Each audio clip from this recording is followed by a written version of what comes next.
आगे हम करेंगे जीरोस और पॉलिनोमियल्स के जो कोफिशिएंट्स होते हैं, जो वेरिएबल के साथ कांस्टेंट टर्म्स लगी होती हैं, उनको हम कोफिशिएंट बोलते हैं। जीरोस और कोफिशिएंट के बीच में आपस में रिलेशनशिप क्या है उसको थोड़ा बताएंगे। उससे पहले हम क्या करते हैं कि जीरोस निकालना सीखते हैं। सिंपली चले जाते हैं, हम एक क्वाड्रेटिक इक्वेशन लेते हैं। आपके पॉलिनोमियल में क्वाड्रेटिक इक्वेशन ही है, लीनियर इक्वेशन भी है, लीनियर पॉलिनोमियल और क्वाड्रेटिक पॉलिनोमियल है। तो क्वाड्रेटिक पॉलिनोमियल को एक हम जनरल एग्जांपल लेते हैं पहले, उसके हम जीरोस निकालते हैं, फिर मैं आपको जीरोस और उसके क्वाड्रेटिक पॉलिनोमियल के कोफिशिएंट के साथ रिलेशनशिप बताऊंगा। ठीक है, तो फिर आगे जनरलाइज कर देंगे उसको, जीरोस और कोफिशिएंट के साथ रिलेशनशिप क्या होता है। तो सबसे पहले हम करते हैं, एक हम क्वाड्रेटिक पॉलिनोमियल ले लेते हैं। सबसे पहले देखो, एक मैं क्वाड्रेटिक पॉलिनोमियल लेता हूं 3x² प्लस 5x माइनस 2। इसमें वेरिएबल क्या है? x, तो इसको polynomial in terms of variable x, b of x लिख दिया हमने। देखो, ये एक क्वाड्रेटिक पॉलिनोमियल है क्योंकि वेरिएबल की सबसे ज्यादा डिग्री क्या है? इधर 2 है। ठीक है ना, वेरिएबल यहां पे लगा, ठीक है, इसकी 1 है, तो यहाँ पे हाईएस्ट डिग्री 2 है, तो ये क्वाड्रेटिक पॉलिनोमियल है। सबसे पहले हम देखते हैं कि क्वाड्रेटिक पॉलिनोमियल जो होता है उसमें जीरोस निकालते कैसे। ठीक है, देखो इसमें आपको कितने जीरोस आएंगे? 2 जीरोस। इससे क्वाड्रेटिक पॉलिनोमियल है, इसमें आपके 2 जीरोस आएंगे। अब इनको निकालते कैसे क्वाड्रेटिक को? देखो, इनको निकालते हैं by splitting the middle term. Quadratic polynomial के बाय स्प्लिटिंग मिडिल टर्म, और क्वाड्रेटिक पॉलिनोमियल में मिडिल टर्म कौन सी होती है? जो एक्स वेरिएबल के साथ होती है, एक्स वेरिएबल वाली जिसकी डिग्री 1 होती है। एक्स मतलब वेरिएबल जिसकी डिग्री 1 होती है, वो वाली उधर मिडिल टर्म होती है। मींस वेरिएबल जिसकी डिग्री 1 है वो क्वाड्रेटिक पॉलिनोमियल में क्या होगी? मिडिल टर्म होगी। ठीक है, ये कांस्टेंट टर्म, ये विद 1 डिग्री, इसकी पावर कितनी होगी? 1, तो ये मिडिल टर्म और ये फर्स्ट टर्म। ठीक है, तो इसको स्प्लिट करके हम, एक तरीका है, मेथड है निकालने का पॉलिनोमियल्स के जीरोस को। ठीक है, क्वाड्रेटिक के, मगर ये स्पेशली किसके लिए है? क्वाड्रेटिक के लिए, और यही आपके सिलेबस में है। ठीक है, इसको देखते हैं हम। By splitting the middle term, क्या मतलब है इसको? देखो, अब क्वाड्रेटिक पॉलिनोमियल के जब जीरोस निकालने हैं, उसके लिए आपने क्या करना है? जो उसकी फर्स्ट टर्म है और जो कांस्टेंट टर्म है, उन दोनों को मल्टीप्लाई करना। उनको क्या करना है? मल्टीप्लाई करना। फर्स्ट टर्म कौन सी होगी? जिसकी डिग्री, जिसका पावर 2 है, मतलब एक्स स्क्वायर वाली। ठीक है, इसको और इसको मल्टीप्लाई करो, कितना आ गया? 3 2 6। कितना आ गया? 3 इंटू 2 कितना हो गया? 6। मैं इधर लिख रहा हूं उसको, इसको एक्चुअली अपने दिमाग में ही करना होता है, या साइड में लाइन डाल के अलग से करके देख लो। -6x², ये आया 3x into -2, 3x multiply by -2, 3 2 6, और माइनस का तो -6x²। ये आ गया इनका मल्टीप्लीकेशन। इन दोनों को मल्टीप्लाई करके क्या आ गया? 6x² माइनस का। ठीक है, अब आपने क्या करना है? मिडिल टर्म को इस तरह से स्प्लिट करना है। मिडिल टर्म को इस तरह से स्प्लिट करना है, मतलब उसको 2 भाग में लिखना है। मिडिल टर्म को आपने 2 भाग में लिखना है। जब आप उसको 2 भाग में लिखोगे, तो अगर उसको दोबारा से हम एडिशन सब्ट्रैक्शन जैसा भी उसके हमने 2 भाग किए हुए हैं, उनको दोबारा से मिलाएंगे, मतलब एडिशन सब्ट्रैक्शन जो भी उनमें लगाई है आपने, उनको मिलाएंगे, दोबारा से वो मिडिल टर्म बन जाए। मतलब इस तरह से तोड़ना है कि दोबारा से जोड़े इसको, तो दोबारा से मिडिल टर्म बन जाए। और वो जो 2 हिस्सों में आपने उसको तोड़ा है, अगर उन दोनों हिस्सों को आपस में मल्टीप्लाई करें तो ये चीज आ जाए। बात समझे? इसको आपने 2 हिस्सों में तोड़ना है। सपोज करो मैं बोल देता हूं, ए और बी हिस्सों में तोड़ दिया आपने, मिडिल टर्म को 2 हिस्सों में तोड़ दिया, ए और बी में। आप इसको बड़ी तरीके से तोड़ सकते हैं, मगर इस प्रकार से तोड़ना है कि अगर इनको दोबारा से प्लस करें, मतलब दोबारा से ऐड कर दें तो दोबारा से मिडिल टर्म बन जाए, मतलब a प्लस बी कर देंगे तो 5x बन जाए, और a और b को मल्टीप्लाई करें तो ये चीज बने, और ये चीज कौन सी है, फर्स्ट टर्म और कांस्टेंट टर्म को मल्टीप्लाई करके आएगी। बात समझे? इस तरह से इसको स्प्लिट करना है आपने। अब देखो इसको कैसे स्प्लिट कर सकता हूं। देखो आपको क्या चाहिए, पहले आपने ये कांस्टेंट टर्म को देख लेना, इसका जो कोफिशिएंट होगा आपका आएगा, इसको देखना है। इधर कितना आना चाहिए आपका 6, वो भी किसका, माइनस का 6।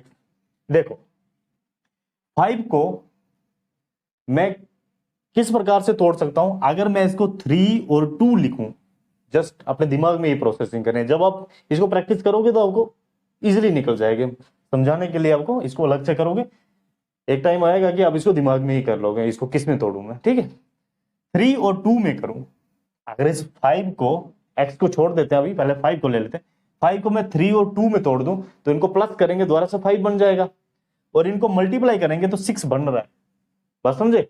तो मैं इसको अगर 3 लिख दूं और इसके साथ x जोड़ दूं, इसके साथ भी x जोड़ दूं, 3 + 2 5, x लगा हुआ है, 3 + 2 5x बन जाएगा, और मल्टीप्लाई करूंगा तो 6x का स्क्वायर बन जाएगा, क्योंकि 3 × 2 6, x × x स्क्वायर क्या बन जाएगा, 6x स्क्वायर।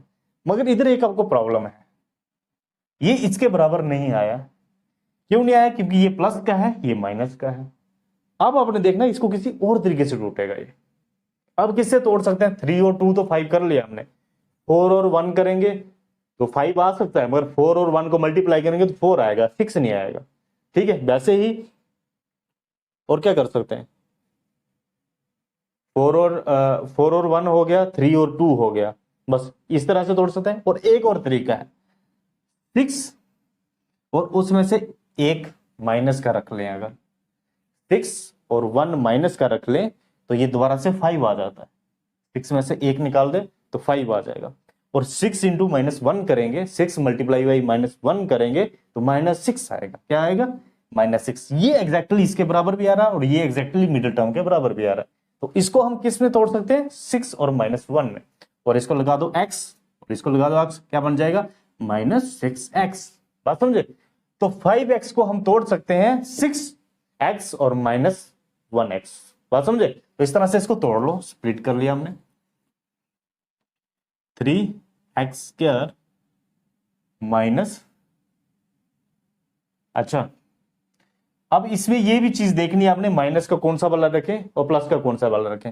अगर आपका टर्म प्लस में है तो बड़ी वाली टर्म जो है वो प्लस में रखो, अगर आपकी ओवरऑल टर्म माइनस में है, मिडिल टर्म, तो बड़ी वाली टर्म माइनस में रखो। तो इधर +6x है, क्योंकि हमें ओवरऑल चाहिए प्लस में, +6x लिख दिया और -1x लिख दिया, और आगे -2 ये वाला लिख दिया।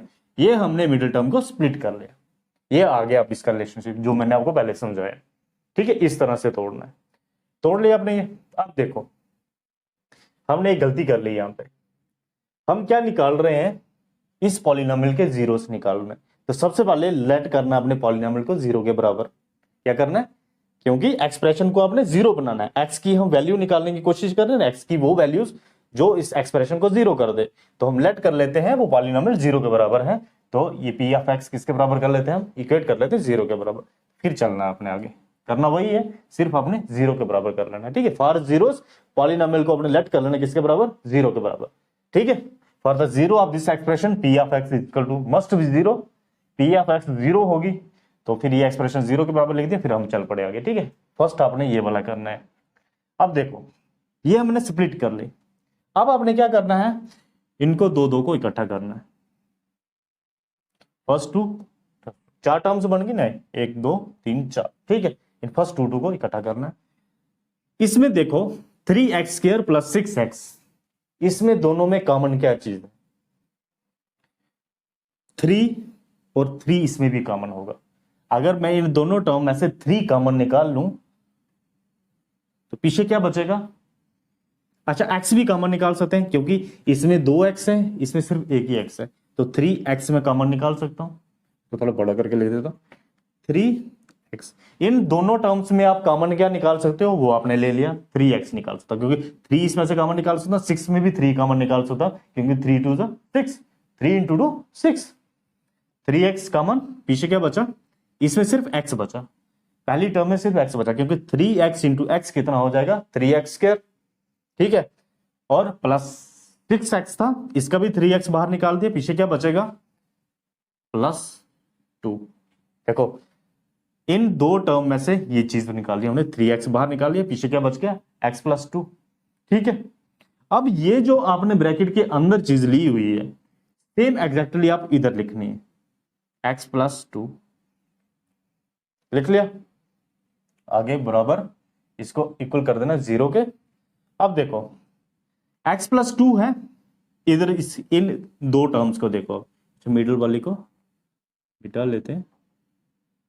अब इन दो टर्म्स को लिखो, -1x - 2, हमने इधर क्या ले लिया, अब ये वाला एग्जैक्टली आपने यहां पे लिख दिया। अब इसको किसके साथ मल्टीप्लाई करें कि ये वाली चीज आ जाए दोबारा से, अगर इसको मैं -1 से मल्टीप्लाई करता हूं तो ये चीज आ जाएगी, देखो -1 × x -1x -1 × +2 -2, ठीक है, बात समझे। तो ये दोनों एग्जैक्टली आपने ऐसे कर लिया। तो पहले दो टर्म में से आपने कॉमन क्या है वो निकाल लिया, फिर जो बचा वो लिख दिया अंदर, और जो ब्रैकेट के अंदर लिखा एक्जैक्टली वही आपने यहां पे लिखना है। फिर आपने देखना है कि इसको किसके साथ मल्टीप्लाई करें कि लास्ट वाली 2 टर्म्स आ जाए, ठीक है। अब देखो x + 2 दोनों में कॉमन है, इसमें भी कॉमन है, इसमें भी कॉमन है, x + 2 कॉमन ले लिया, पीछे क्या बचा 3x - 1, उसको आपने यहां पे लिख दिया 3x - 1 = 0। बात समझे, इसको समझे आप, दो टर्म्स आपके पास बन गई बराबर है 0। अब देखो ये एक टर्म को समझ लो, इसको दूसरी टर्म समझ लो, दोनों को मल्टीप्लाई कर रहे हैं और किसके बराबर आ रहा है 0 के बराबर। अब हम क्या करेंगे, x + 2 को 0 के बराबर लेट कर लेंगे और 3x - 1 को 0 के बराबर लेट कर लेंगे। इसको क्यों लेट करेंगे 0 के बराबर, देखो हमारे पास अगर दो किसी टर्म को मल्टीप्लाई करें और वो 0 के बराबर है, इसका मतलब या तो ये 0 के बराबर है या तो ये 0 के बराबर है। तो हम क्या लिखते हैं, आइदर a = 0 या b = 0, वही चीज है यहां पे भी, दिस मल्टीप्लाई बाय दिस = 0, तो आइदर दिस = 0, आइदर दिस और दिस = 0, ठीक है। दोनों को 0 के बराबर लेट कर लो, इक्वेट कर लो, x + 2 = 0 और 3x - 1 = 0। इन दोनों में अब आप x के लिए सॉल्व कर सकते हो, क्योंकि x + 2 किसके बराबर है 0 के बराबर, और x किसके बराबर आ गया -2 के बराबर, 2 उस तरफ गया -2, और ये वाला देखो 3x - 1 = 0। अब 3x को इधर ही रखेंगे, पहले -1 को उधर ले जाएंगे +1, 3x = 1 और x कितना आ गया, अब 3 इधर मल्टीप्लाई हो रहा है, उधर जाके डिवाइड हो जाएगा, कितना आ जाएगा 1/3। देखो x अगर 1/3 होगा तब भी ये टर्म 0 हो जाएगी, ये एक्सप्रेशन 0 हो जाएगी।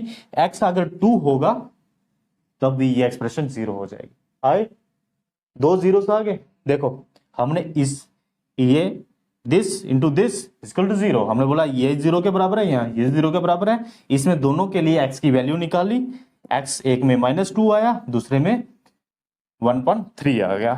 तो ये x की दो वैल्यू आई, इन दोनों वैल्यू में से कोई भी वैल्यू आप यहां पे भरोगे तो ये एक्सप्रेशन 0 हो जाएगी, ये एक्सप्रेशन 0 हो जाएगी। भर के देखो, -2 को भरते हैं हम इस एक्सप्रेशन में, 3 इंटू -2 का होल स्क्वायर, -2 का स्क्वायर कितना होता है +4, 4 इंटू 3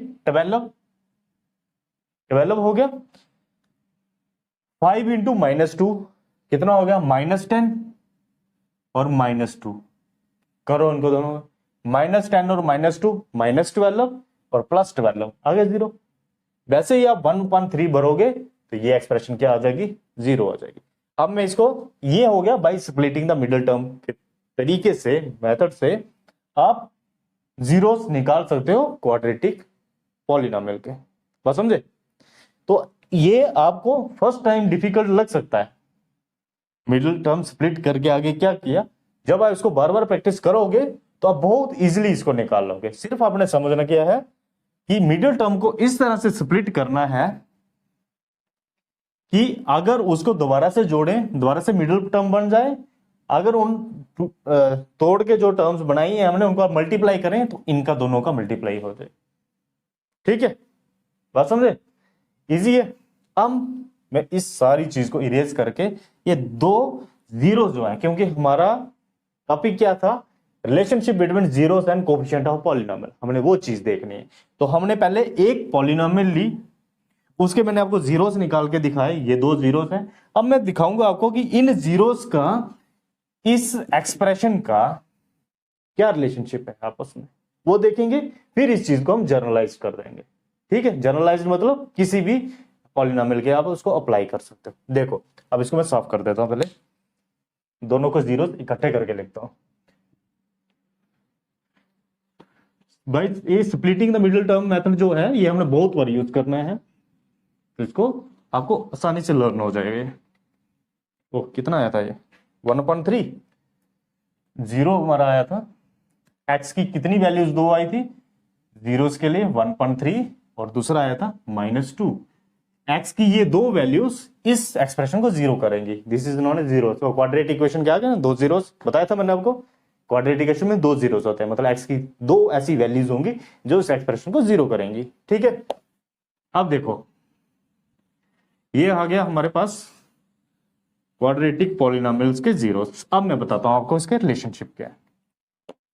देखो इसको मैं थोड़ा सॉल्व करके क्लियरली लिख लेता हूं।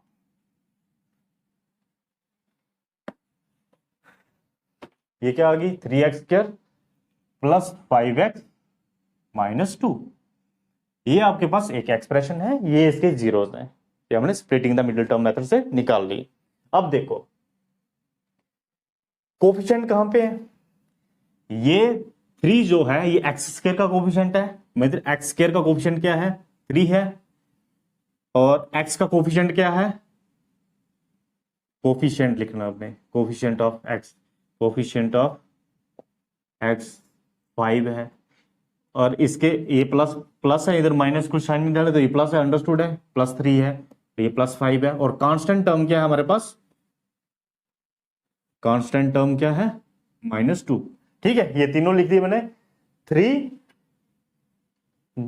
जो x² का कोफिशिएंट है,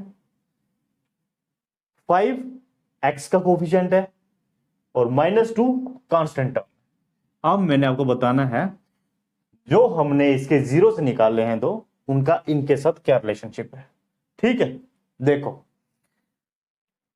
क्वाड्रेटिक इक्वेशन के जो दो जीरोस आएंगे, अगर मैं उनको सम करूंगा, means sum of zeros, sum of zeros, sum of zeros, वो किसके बराबर आएंगे,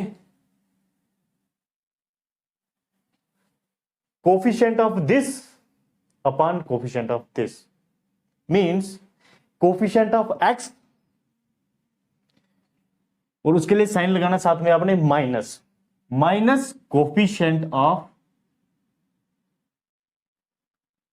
एक्स टर्म, मींस एक्स जिसकी डिग्री 1 है उसका coefficient, upon coefficient of x²। समझे, कोफिशिएंट ऑफ x और कोफिशिएंट ऑफ x² क्या है इधर 3/5, और आपको फार्मूले में माइनस लगानी है साथ में, तो वो किसके बराबर आ जाएगा, -3/5।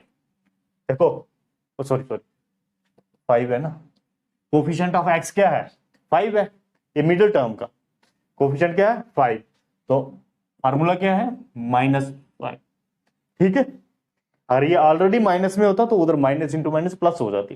ठीक है, और x² का कोफिशिएंट क्या है, कोफिशिएंट ऑफ x², वो किसके बराबर है 3। तो अगर मैं इन जीरोस को सम करूंगा वो किसके बराबर आएंगे, minus coefficient of this term upon coefficient of this term, first term. बात समझे, मतलब x का कोफिशिएंट और x² का कोफिशिएंट वो लिखा मैंने। ठीक है, ये इनमें रिलेशनशिप है आपस में, देखो प्लस करो, सम ऑफ जीरोस, सम, ये दो जीरोस है ना, इनको सम करके देखो, 1/3 -2 है ना, प्लस करेंगे ना, प्लस और -2 ये एक ही मतलब हुआ। ठीक है ना, अरे इसको मैं ऐसे लिख दूं, बीच में प्लस डाल दूं, प्लस इंटू माइनस माइनस ही आ जाएगा ना, कोई प्रॉब्लम नहीं है ना, इतना मैं तो आता है ना। 1/3 माइनस 2/1। अब इसको सॉल्व करो आप, कैसे करते हैं, इसको इसके साथ मल्टीप्लाई 1, इसको उसके साथ 3 into minus 2 minus 6/3 into 3, 3 into 1 3, कितना आ गया -6 प्लस 1 कितना आ गया -5/3। देखो है ये इसके बराबर, -5/3, और -5 किसका कोफिशिएंट है, सॉरी 5 किसका कोफिशिएंट है, एक्स वाली टर्म का, और 3 किसका कोफिशिएंट है, एक्स का टर्म। बात समझे, तो सम ऑफ जीरोस किसके बराबर आएगा, minus coefficient of X upon coefficient of x square. बात समझे। इसी तरह से प्रोडक्ट ऑफ जीरोस किसके बराबर होता है, हम वो भी देख लेते हैं साथ में, ठीक है। ये पता चल गया, और सम ऑफ जीरोस मैंने आपको कोफिशिएंट के बराबर बता दिया। इसको जर्नलाइज करेंगे रिलेशन, जब मैं इसको जनरल इक्वेशन, जनरल पॉलिनोमियल लिखूंगा, फिर मैं इसको जनरलाइज कर दूंगा आपके लिए। मैं सिर्फ एक पॉलिनोमियल के हिसाब से आपको बता रहा हूं, पहले हमने इसके जीरो से निकलना सीखे स्प्लिटिंग द मिडिल टर्म से, फिर उन जीरोस का रिलेशनशिप बता रहा हूं इस कोफिशिएंट से एक्चुअली। फिर हम क्या करेंगे, इन्हीं जीरोस से दोबारा से एक पॉलिनोमियल बना के दिखाएंगे। जब आपको जीरोस दिए होंगे तो उनसे हम कैसे पॉलिनोमियल बना सकते हैं वापस से बैक आ, ठीक है। तो सम ऑफ जीरोस पता चल गया आपको किसके बराबर होगा, coefficient of x minus coefficient of X upon coefficient of x square. बात समझे, coefficient of middle term upon coefficient of first term. तो फर्स्ट टर्म कौन सी होती है, एक्स स्क्वायर वाली, जिसकी पावर 2 होती है, और जिसकी पावर 1 होती है वो मिडिल टर्म, और कांस्टेंट टर्म थर्ड टर्म। बात समझे। अब सम ऑफ जीरोस आ गया, अब प्रोडक्ट ऑफ जीरोस बताता हूं मैं आपको।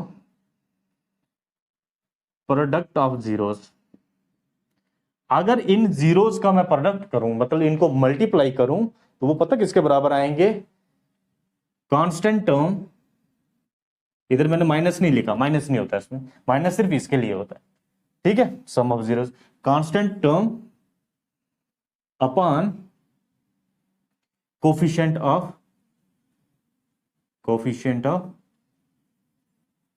X square.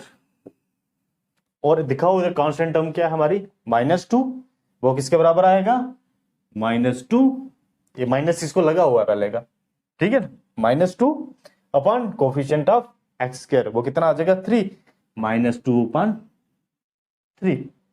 ठीक है। अब देखो इस प्रोडक्ट करो जीरोस का, ये जीरोस निकाल लेते ना हमने, इन जीरोस का प्रोडक्ट करके देखो यही चीज आएगी। देखो 1/3 इंटू -2 है ना, -2 इंटू 1 कितना आ जाएगा, -2, और इसको 1 कर लो, 3 इंटू 1 कितना आ जाएगा 3। देखो आया यही चीज।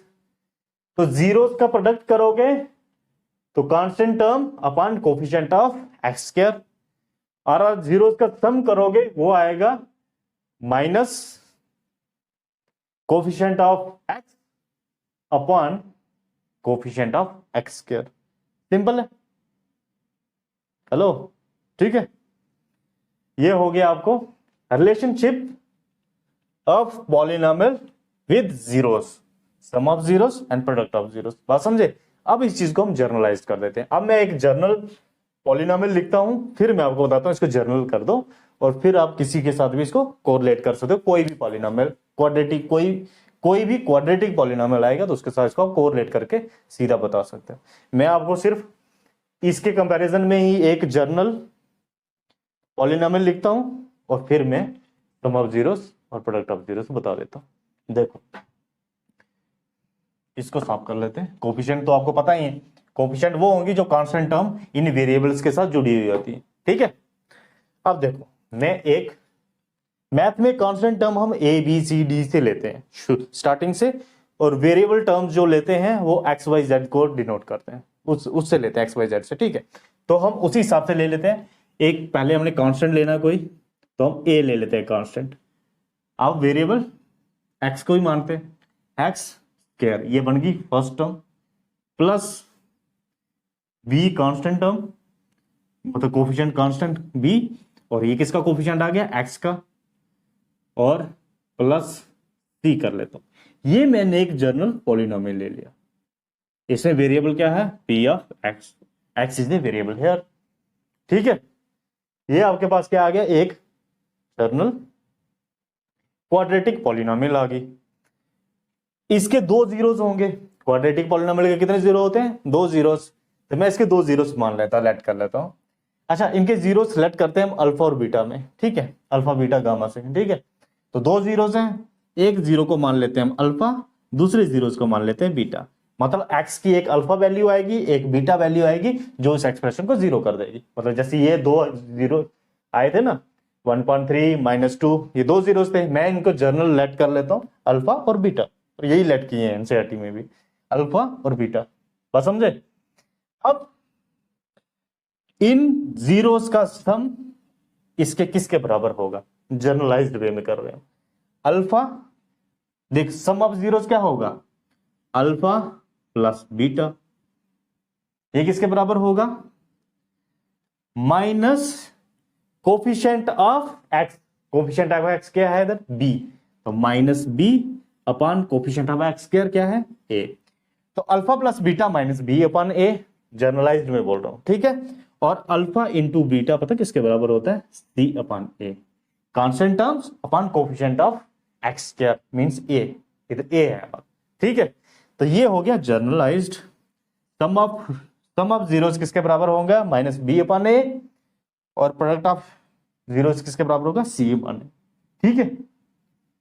ये जनरलाइज्ड रिलेशनशिप है between zeros and coefficient of polynomials. बात समझे अच्छी तरह से, ठीक है।